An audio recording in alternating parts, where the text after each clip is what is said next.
এয়া হৈছে আমাৰ দেউতাৰ আজি বছৰেকীয়া শ্ৰাদ্ধ 28 জুন। মই ভিডিঅ'টো অলপ দেৰিকৈ কৰিছোঁ। এয়া বৌয়ে ধুনীয়াকৈ শৰাই আগবঢ়াই আছে। বছৰৰ মূৰত এনেকৈ পতা যায়। তাৰপিছত এইফালে ৰান্ধনীশালত ৰান্ধনী লাগি আছে। দাদাৰ লগ বন্ধু কেইটামানে আহি পেলাই আমাক এইখিনি ৰন্ধা বঢ়াত সহায় কৰি দিছে। আৰু এইফালে হ'ল আমাৰ ওচৰ চুবুৰীয়া মাইকী মানুহখিনি আহি এনেকৈ আঞ্জা পাচলিখিনি কাটাত ৰাতিপুৱা সহায় কৰি দিয়ে। তাৰপিছত 10:30মান বাজিল। এনেকৈ কৰোঁতে এনেকৈ লাহেকৈ ভকতবৃন্দ সকলো আহিছে। আজি আমাৰ ঘৰত গীতা পাঠ হ'ব। আৰু ইয়াতে পাকঘৰত আমাৰে খুৰীহঁতৰ আমাৰ নিজৰে পৰিয়ালৰ মানুহখিনি আছে আৰু মানে ইয়াতে লাগি আছে আৰু ৰন্ধা বঢ়া কামখিনি। তাৰপিছত আমি এবাৰ ইফালে চাওঁৱে। আৰু এইফালে ভকতসকলক আমি আসন গ্ৰহণ কৰিব দিলোঁ।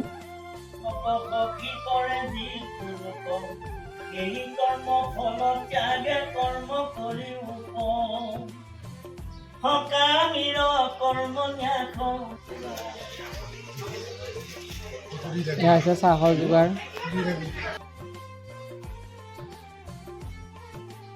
এয়া ৰান্ধনীয়ে পূৰা ৰন্ধা বঢ়াত লাগি আছে। ওচৰৰে দাদা হয়, আমাৰ দাদাৰ লগৰে। ধুনীয়াকৈ খানা কিন্তু বৰ ধুনীয়াকৈ বনাইছিল সেইদিনাখন। আৰু ইয়াতে আলহীখিনি আহি বহাৰ ব্যৱস্থা কৰি দিয়া গৈছিল চোতালতে, যিহেতু বহুতখিনি মানুহ আহিব।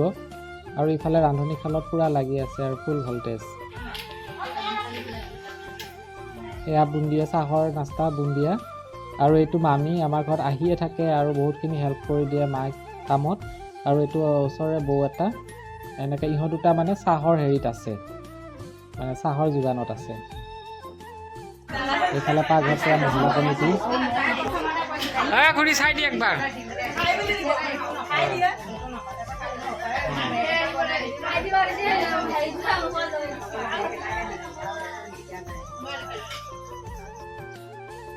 আৰু মই একদম দিনটোৰ মূৰত সময় পোৱা নাই, অলপমান বহিছোঁ আৰু এটা ক্লিপ লৈছোঁ আৰু এনেকৈ পায়স খাব লৈছোঁ। একে দৌৰা দৌৰিত অলপমানো মানে সময় পোৱা নাই। এয়া আলহী অহা ষ্টাৰ্ট হৈ গৈছে, চাহ তামোল দিছে। আৰু এইবাৰ পোৱালিৰ পৰা ঘৰৰ ভিতৰত বাপৰে বাপ যি উৎপাত কৰি আছে। উপায়ো নাই, সিহঁতক আৰু এইটো ৰুম এৰি দিয়া গৈছে আৰু সেইদিনাখন। আৰু এনেকৈ ভকতসকল আহিল, অহাৰ লগে লগে এনেকৈ আমি বহাৰ ব্যৱস্থা কৰি দিছোঁ।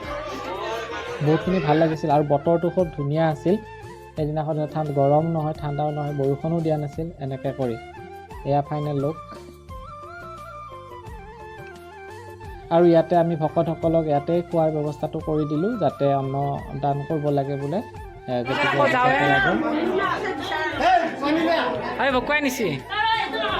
সেইদিনাটো মই ৰাস্তাই পোৱা নাছিলোঁ আৰু ভিডিঅ' কৰি দিয়া মানুহ নাই। মই য'ত যেনেকৈ পাৰোঁ সেনেকৈ অলপ ক্লিপ লৈছোঁ। চাওকচোন মোৰ অৱস্থাটো। একে ভাত পানী দি দৌৰা দৌৰি, তিনিওফালে মানুহ বহাইছে, ক'ত দিম কি নকৰিম এনেকুৱা হৈছে। সেনেকৈ আৰু চোতালতো এটা পাৰ্টি দিয়া গৈছে, ভিতৰত ভকতসকলক দিয়া গৈছে। আৰু এয়া হ'ল লাষ্ট ফিনিচিং। এই আমাৰ খুৰীহঁতে বৌহঁতে কৰি আছে ধুনীয়াকৈ মানে ফিনিচিং।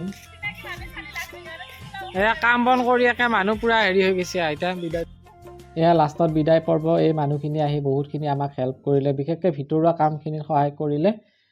গতিকে মই ভিডিঅ'ৰ যোগেদিয়ে ধন্যবাদ। আৰু ইহঁতে ঘৰা ঘৰি গ'ল, বেয়াও লাগিল। এনেকৈ লাষ্টত এনেকৈ পাৰ কৰিলোঁ।